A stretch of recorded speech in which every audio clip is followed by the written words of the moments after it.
మన TVS charging iQube తీసుకున్నాము. 1,22,000 పెట్టి తీసుకున్నాము. 1 మంత్ అవుతుంది. అయితే ఇక్కడ 30% ఛార్జింగ్ ఉన్నది. ఛార్జింగ్ ఉన్నాక ఛార్జింగ్ పెట్టినాము. ఇట్లా పక్క పండి పెరట్లకు పోదామని వెళ్ళినాము. వెళ్ళి వచ్చే వరకు మొత్తం ఫైర్ అయింది.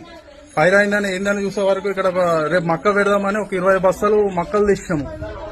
ప్లస్ అడుగు మందు ట్రాక్టర్ సంబంధించిన మనకు హార్వెస్టర్ ఉంది.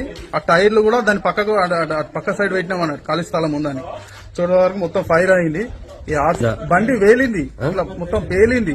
ఫైర్ అంటే ఇట్లా మొత్తం పేలింది. ఇక పేలి మొత్తం ఇది కాలింది. అప్పుడు ఇక పక్క పొంటి ఉన్న మా అన్న వచ్చి మేము అక్కడ కొంచెం దూరంలో ఉన్నామంట, పెరట్లోనే ఉన్నాం, ఇక్కడనే పక్కనే.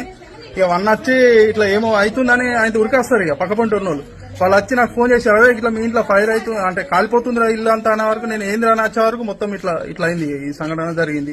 అందులో ఆ బండి డిక్కిలా మనకు నేను అట్లా వడ్లు అంటే గవర్నమెంట్ కాకుండా రైస్ మిల్ లోనికి ఇచ్చినా అన్నట్టు. రైస్ మిల్ వాళ్ళకి ఇస్తే వాళ్ళు మన 103 క్వింటాలు అయినాయి మనవి.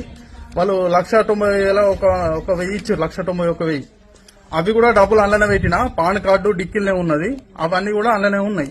మొత్తం ఫైర్ అయిపోయినాయి. ఏం లేదు, ఇల్లు దర్వాజా ఇది కానీ మొత్తం కాలిపోయింది. ఇంకా ఈ రోజు ఏంటంటే మా వాళ్ళు పిల్లలు ఎప్పుడైనా ఇంటికానే ఉంటుండే స్కూల్కి వెళ్ళిరు, మా వాళ్ళు ఊరికి వెళ్ళిరు. ఇంకా ఉన్నోళ్ళు ఇక్కడ పెరట్లా కలుస్తున్నారు. ఈ టైంలో ఎవరు ఉండరు ఇక్కడ.